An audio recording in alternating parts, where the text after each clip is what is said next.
Donald Trump also has been upsetting the religious right. Two issues he's stepped into.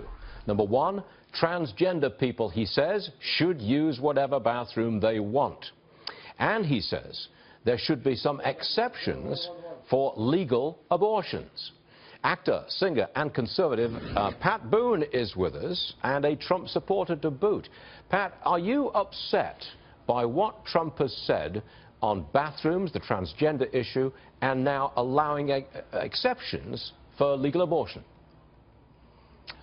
Well, certainly I'm disappointed, and I know him, and I know that he, though he's very successful in business and other pursuits, that this whole political thing is still new to him, and he misspeaks.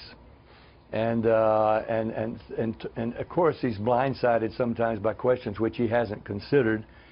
And this whole thing about restrooms, look, I knew Bruce Jenner long ago. To me, he's still Bruce, and anatomically he's still Bruce, and he can add the appurtenances if he wants. That's fine, that's his right.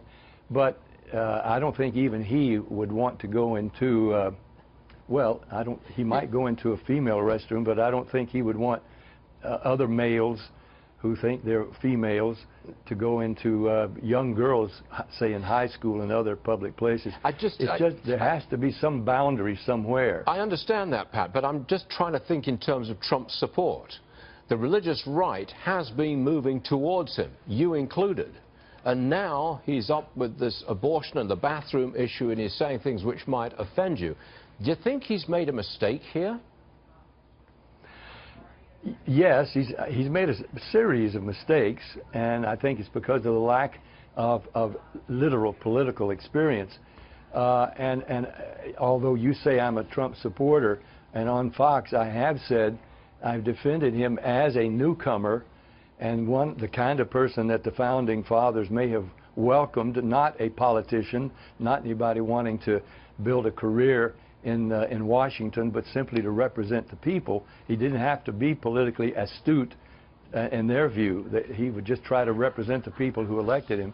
So, but I did say, even here, that I look forward to the convention where the majority of Republicans will have the final say, as they did when Abraham Lincoln came to a contested convention with 20% of the vote, and on the third ballot was elected. The system in place then worked pretty well, and I would want it to work now, whether it's Trump or someone else. We want a real leader of the free world who can be a diplomat as well as a leader. Last one. I'm sure you've been as entertained as everybody else by Donald Trump in the early stages of the campaign. He was entertaining. Will you miss him if he tones it down and calms it down and becomes more a professional presidential candidate? Will you miss him? No. In fact, if I could talk to him now, and I don't think he's listening, but he may hear what I've said. Donald, get some film out and watch Ronald Reagan. He could disagree with you, with people with whom he disagreed 180%, but he could befriend them, and he didn't call them names. This idea of attaching degrading names to all of his opponents has got to go. Okay. It's not presidential. He might bring back crooked Hillary, of course, but I think let's see if he continues. If he continues with that, it's going to work against him. Okay. That's what somebody got. In fact, I think his own wife is trying to convince him of that. So, Pat Boone, 81 years old. I got to tell you, sir, that earlier today, the 95-year-old Duke of Edinburgh drove the President of the United States of America. How about that?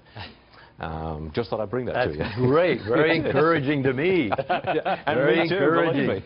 Pat Boone, everybody, thank you very much for joining us, sir. We appreciate it. Good luck with the new album. Great to be with you, Good stuff.